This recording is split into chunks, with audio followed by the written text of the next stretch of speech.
You'll always be my backup plan, she admitted. So I cut ties cleanly and moved on. Now she's exposed, alone, and I laugh at her pathetic attempts to reach me and reconcile. Hey viewers, before we move on to the video, please make sure to subscribe to the channel and hit the like button if you want to see more stories like this. Thanks. Throwaway account because this whole mess blew up in ways I never expected, and I don't want it tracing back to my real life. TLDR at the bottom, but stick with me. This story's got layers of betrayal, quiet revenge through living well, and some seriously satisfying karma. I'm John, 32 now, and this all went down about a year and a half ago. Back then, I was engaged to Mia, 30, who I'd been with for 5 years. We met in college, built a life together in our cozy apartment in the city. I thought we were solid. I was the loyal type, committed, supportive, the guy who shows up no matter what. Looking back, I see how undeservedly mistreated I was, but at the time, I just chalked it up to relationship rough patches. I worked a steady job in marketing, pulling extra hours to cover bills when Mia lost her gig as a graphic designer during the pandemic. I encouraged her to chase her passion for freelance art, even dipping into my savings to buy her a high-end tablet and software. Flashback to one night. She'd been stressed about a client deadline, so I stayed up late helping her brainstorm ideas, making coffee runs, and reassuring her she was talented. "You're my rock, John," she said then, hugging me tight. I believed it.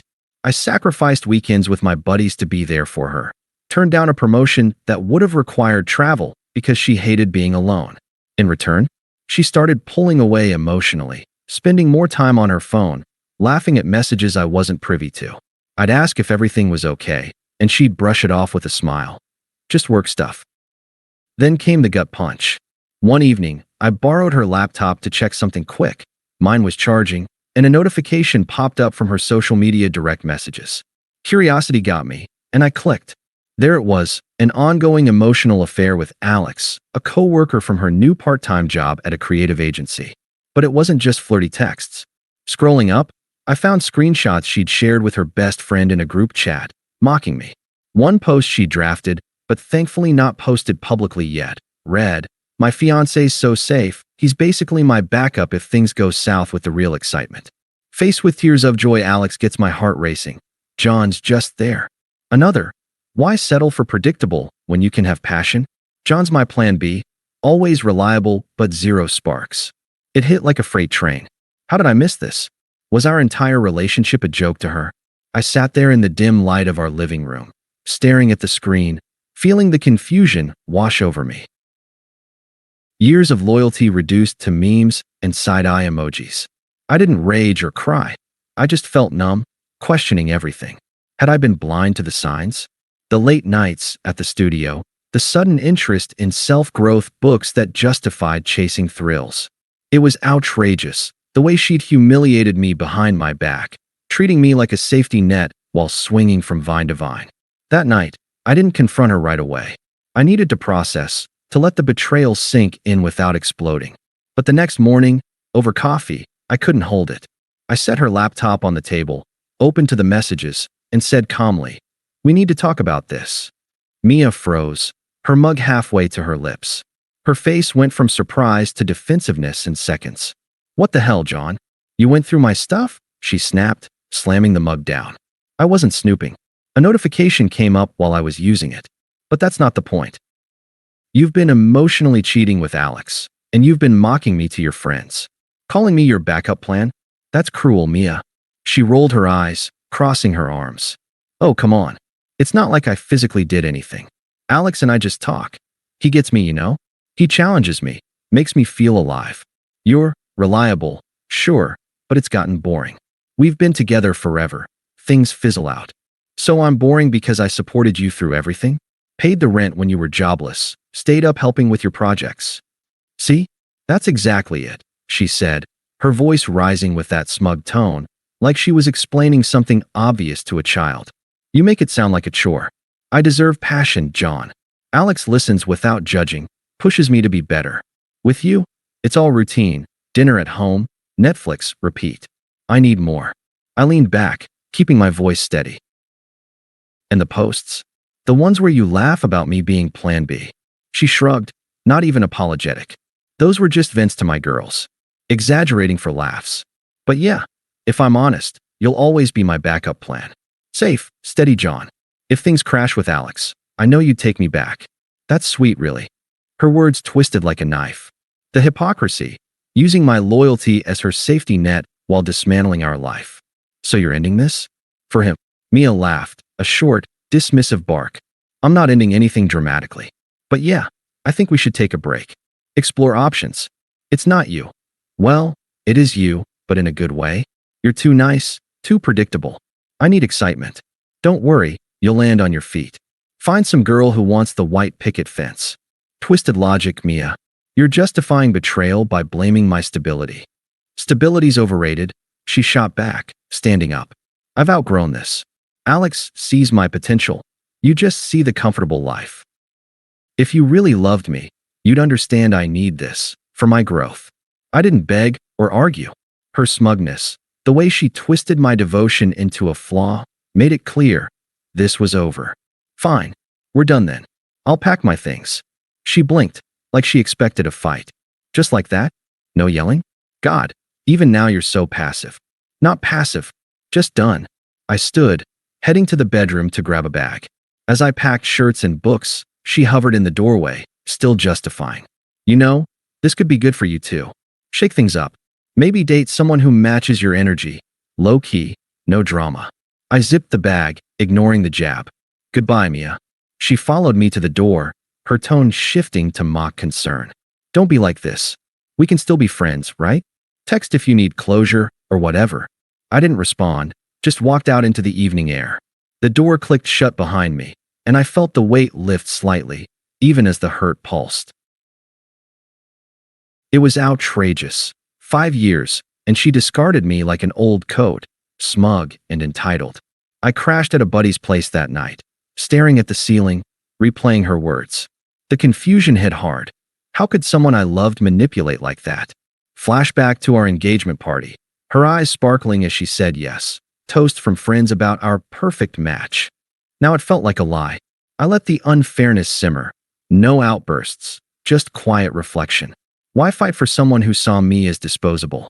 That silence, those first lonely nights, deepened the impact. I grieved the life I'd built, the sacrifices I'd made, but I didn't reach out. Instead, I started detaching for real. The days after the breakup blurred into a haze of quiet survival. I didn't blow up her phone or stalk her socials. I blocked her everywhere except my main number, just in case of emergencies with shared stuff like the lease. But mostly, I disappeared from her world. I found a small studio apartment across town, nothing fancy, but mine. Work became my anchor. I threw myself into projects, earning a small promotion that came with a raise. It wasn't revenge, it was necessity. Nights were the hardest, though. I'd sit on the balcony with a beer, letting the betrayal breathe. Confusion gnawed at me. Had I been too trusting? Too giving? Flashback to last Christmas. I'd surprised her with a custom art piece from her favorite artist, scraping together the cash after overtime shifts. She'd teared up, called it the best gift ever.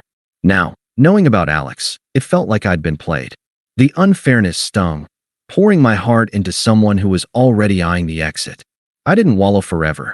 About a month in, I started therapy, recommended by a coworker. Sessions helped unpack the manipulation, how Mia's comparisons to exciting guys chipped away at my confidence, how her emotional abandonment left me feeling like a placeholder. You're not the problem, the therapist said. Her actions reflect her issues. It clicked slowly. I hit the gym, not for some glow-up montage, but to clear my head. Reconnected with old friends I'd neglected, poker nights, hikes, things Mia had dismissed as boring guy stuff. Internal shift happened gradually. From vulnerable questions like, was I not enough? To clearer realizations. Her betrayal said everything about her entitlement, nothing about my worth. I dated casually once or twice, but nothing serious. Focused on me, took an online course in digital marketing, which led to freelance gigs boosting my income. Life stabilized, even improved. No drama, just steady progress. About 6 months after I walked out, the first cracks in Mia's perfect new life started showing. I wasn't keeping tabs. Honestly, I'd muted most mutual contacts to avoid the noise, but word filters through eventually. A friend from our old circle, someone who'd stayed neutral, messaged me out of the blue. "Hey man, thought you should know. Alex went nuclear on Mia." Turns out, their passionate relationship imploded in spectacular fashion. Alex, who I'd learned through the grapevine was a serial dater with a temper, had a massive fight with her over something trivial, like her flirting with another guy at a work event. In retaliation, he leaked everything. Screenshots of her group chats where she'd mocked me as her backup plan. The emotional affair text that proved she'd been stringing me along for months. Even some private rants where she admitted using my stability while chasing thrills. He posted it all on social media, tagging her freelance clients and our shared friends groups. It went viral in our small creative community, people sharing and commenting, calling her out for the hypocrisy. Karma hit like a tidal wave. Her reputation unraveled overnight. Clients dropped her. One big project she'd landed post-breakup got canceled after the sponsor saw the leaks and deemed her unprofessional. Friends who'd laughed along with her vents started ghosting. Turns out, no one likes being associated with a two-faced manipulator. She tried damage control, posting apologies like, "I was in a bad place, please understand," but it backfired, making her look even more desperate. Last I heard from that friend, she was broke, her freelance income tanked, and she'd moved back in with her parents on the outskirts of the city. Alex discarded her just like she'd discarded me, blocked her everywhere after the leak, leaving her isolated and scrambling. It was ironic, almost poetic. The same online world she'd used to betray and humiliate me had turned on her, exposing her true colors to everyone. She went from upgraded to irrelevant in weeks. I didn't celebrate or reach out. If anything, it confirmed I'd dodged a bullet. But letting that justice settle felt earned. No rush, just the slow burn of reality catching up. In the meantime, my life kept rising. That promotion turned into a team lead role, and my side hustle picked up steam, landing me a couple of steady clients. The emotional middle had breathed long enough for me to heal. Now, the arc was turning upward. It started small, about 8 months after the breakup. A text from an unknown number. Hers, I realized, probably a burner app. "Hey John, it's Mia. Can we talk? I miss our chats." I stared at it, feeling nothing but mild annoyance. Deleted it without replying. A week later, another. "I know I hurt you, but Alex was a mistake. He turned out to be controlling and mean. You're the only one who ever really got me." Hypocrisy dripped from every word, blaming him, not owning her role. Still, I stayed silent, blocking the number. The attempts escalated. Voicemails next. "John, pick up. I see you're doing well. Congrats on the promotion. But I need closure. Let's meet for coffee. I regret everything." Her voice cracked a bit, that desperate edge creeping in. I listened once, then deleted. No sympathy stirred. She'd made her bed. Then came the involvement of her toxic circle. Her best friend, Kara, who I'd never liked. She'd been in those mocking group chats, texted me. "Mia's going through hell. Be a man and hear her out. You're acting childish ignoring her." I blocked Kara too.